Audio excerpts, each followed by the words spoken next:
और वो भी बीजेपी लगाएगी, उसका भरोसा करूंगा मैं? अरे जाओ भाई, हम बीजेपी का वैक्सीन नहीं लगवा सकते। फिर कौन सी बीमारी है कि जिसके चलते लोग लम्हा भर में जान गंवा दे रहे हैं? मैं आपके माध्यम से देश को बताना चाहता हूं कि लोगों में डर का माहौल है। कोई इसे कोविड का साइड इफेक्ट कह रहा है, कोई वैक्सीन का। वैक्सीन बनाने वाली कंपनी एस्ट्राजेनेका ने ब्रिटेन की अदालत में पहली बार माना है कि कोविड-19 की उसकी वैक्सीन से टीटीएस जैसे दुर्लभ साइड इफेक्ट्स हो सकते हैं। टीटीएस यानी थ्रोम्बोसाइटोपेनिया सिंड्रोम शरीर में खून के थक्के जमने की वजह बनती है। इससे पीड़ित व्यक्ति को स्ट्रोक, हृदय गति थमने जैसी गंभीर समस्याएं हो सकती हैं। खबर सामने आने के बाद देश भर में चर्चाओं का बाजार गर्म हो गया है। तमाम चर्चाओं के बीच सपा प्रमुख अखिलेश यादव और कांग्रेस सांसद इमरान प्रतापगढ़ी के वीडियो वायरल होने लगे हैं। अखिलेश ने कोरोना काल के दौरान वैक्सीन को लेकर एक बयान दिया था। जनवरी 2021 में अखिलेश ने कहा था, बीजेपी के वैक्सीन पर उनका भरोसा नहीं है। कोरोना का वैक्सीन का आज ड्राई रन शुरू हो गया, तो क्या समाजवादी पार्टी आप अपनी तरफ से मानते हैं कि लोगों को वैक्सीन? देखिए, मैं तो नहीं लगवाऊंगा अभी वैक्सीन, मैंने अपनी बात कह दी, और वो भी बीजेपी लगाएगी, उसका भरोसा करूंगा मैं? अरे जाओ भाई, अरे अपनी सरकार आएगी, सबको फ्री वैक्सीन लगेगी। हम बीजेपी का वैक्सीन नहीं लगवा सकते। वहीं इमरान प्रतापगढ़ी ने संसद में देश में हार्ट अटैक से होने वाली मौतों को लेकर सवाल उठाए थे।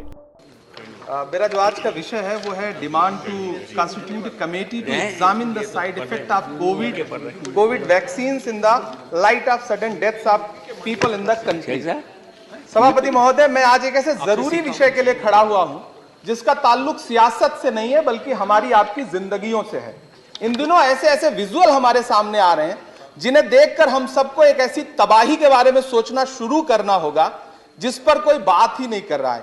इस उच्च सदन की जिम्मेदारी है कि ऐसे गंभीर विषय पर यहां बात रखी जाए। हम देख रहे हैं कि जिम में वर्कआउट करते हुए लोग गिर रहे हैं और दम तोड़ दे रहे हैं।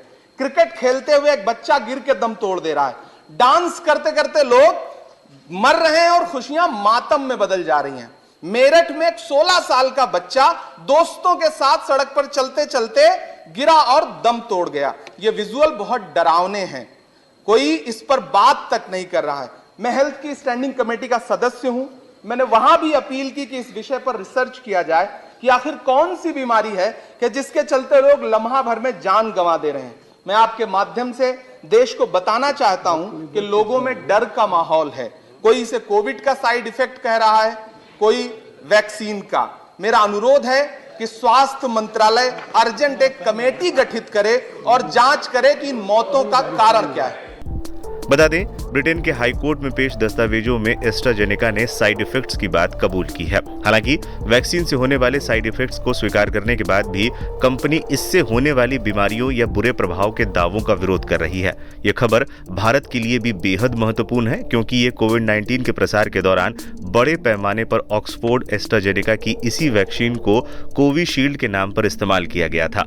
भारतीय company serum institute of India ने एस्ट्राजेनेका से हासिल लाइसेंस के तहत ही देश में इस वैक्सीन का उत्पादन किया था और इसे सिर्फ भारत के कोविड टीकाकरण अभियान में ही नहीं इस्तेमाल किया गया था बल्कि दुनिया के कई देशों में इसे निर्यात भी किया गया था। कोविशील्ड के अलावा इस वैक्सीन को कई देशों में वैक्सजेवेरिया ब्रांड नाम से भी बेचा गया था। एस्ट्राजेनेका पर यह मुकदमा जेमी स्कॉट ने दायर किया था, जो इस टीके को लेने के बाद ब्रेन डैमेज का शिकार हो गए थे। कई परिवारों ने भी कोर्ट में इस टीके के दुष्प्रभाव की शिकायत की थी।